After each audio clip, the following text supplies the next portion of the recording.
राजस्थान की राजनीति में 12 जिले की अंता विधानसभा सीट पर उपचुनाव ने नया रंग भर दिया। वोटिंग 11 नवंबर को होगी और नतीजे 14 नवंबर को आएंगे। यह सीट बीजेपी विधायक कंवरलाल मीणा की अयोग्यता के कारण खाली हुई। कंवरलाल पर 20 साल पुराने एक मामले में दोष सिद्ध हुआ और उनकी सदस्यता रद्द हो गई। अब यहां सत्ताधारी बीजेपी और विपक्षी कांग्रेस के अलावा निर्दलीय उम्मीदवार नरेश मीणा की मौजूदगी से मुकाबला त्रिकोणीय बन चुका है। दोनों मुख्य दल अपनी जीत के दावे कर रहे हैं, लेकिन नरेश की एंट्री ने समीकरण उलटने की पूरी संभावना पैदा कर दी है। कांग्रेस ने अपना उम्मीदवार जल्दी घोषित कर रणनीतिक बढ़त ले ली। पूर्व मंत्री प्रमोद जैन भाया को फिर से टिकट दिया गया।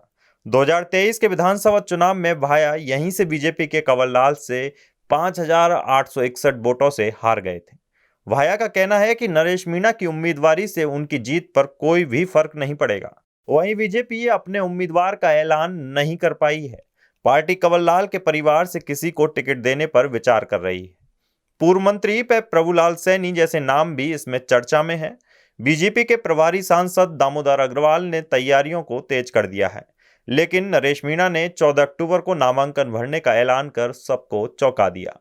वे मूल रूप से कांग्रेस से टिकट की मांग कर रहे थे, लेकिन टिकट नहीं मिला तो निर्दलीय ताल ठोक दी। नरेश मीणा युवा नेता हैं और मीणा समाज से ताल्लुक रखते हैं। उन्होंने अब तक 2 चुनाव निर्दलीय लड़े और दोनों में मजबूत प्रदर्शन किया। दिसंबर 2023 में छावड़ा विधानसभा से वे तीसरे नंबर पर रहे, जहां 43,921 वोट हासिल किए। जीतने वाले बीजेपी उम्मीदवार को 65,000 वोट मिले थे। फिर पिछले साल देवली उपचुनाव में नरेश ने 59,478 वोट लेकर दूसरा स्थान पाया।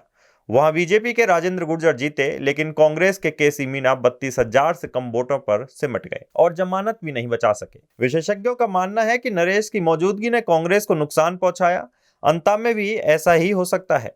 अगर बीजेपी गैर मीणा उम्मीदवार उतारती है तो मीणा समाज के 30,000 वोटों का बंटवारा कांग्रेस के खिलाफ जाएगा। नरेश को भीम आर्मी और समाजवादी पार्टी का समर्थन मिल चुका है। राष्ट्रीय लोकतांत्रिक पार्टी भी उनकी उम्मीदवारी पर विचार कर रही है। अंता में कुल 2,27,563 मतदाता हैं। 1,15,982 पुरुष और 1,10,241 महिलाएं और 4 अन्य। मतदाता सूची में 1,336 नई जोड़ियां हुई। जातिगत आधार पर माली समाज के करीब 50,000 धाकड़, 45,000 मीणा, 30,000 अनुसूचित जाति, 18,000 और मुस्लिम 15,000 वोटर हैं। जाट, गुर्जर, ब्राह्मण, महाजन जैसे समुदायों के 5 से 14,000 वोटर अलग अलग हैं। परंपरागत रूप से मीणा वोटर कांग्रेस की ओर जाते दिखाई दे रहे हैं, लेकिन कंवरलाल की वजह से बीजेपी को उम्मीद थी नरेश की एंट्री से यह वोट अब बढ़ सकता है। वसुंधरा राजे और सचिन पायलट जैसे दिग्गजों के लिए यह सीट सिरदर्द बन चुकी है।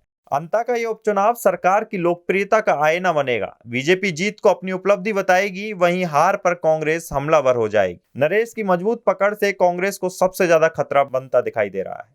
उनके वोट काटने से भाया की राह कठिन हो सकती है। बीजेपी को फायदा मिलेगा अगर मीणा वोट उसके पक्ष में झुके, लेकिन सर्वे में कांग्रेस और बीजेपी में कांटे की टक्कर दिखाई दे रही है। नरेश तीसरे नंबर पर जाते दिखाई देते हैं। युवा वोटरों का झुकाव नरेश की ओर है और स्थानीय मुद्दों पर जोर दे रहे हैं। कुल मिलाकर अंता का परिणाम राजस्थान की सियासत की दिशा तय करेगा। खबर के बारे में अपनी राय हमें कमेंट बॉक्स में लिखें। वीडियो पसंद आया हो तो इसे लाइक करें, शेयर करें और चैनल को सब्सक्राइब करें।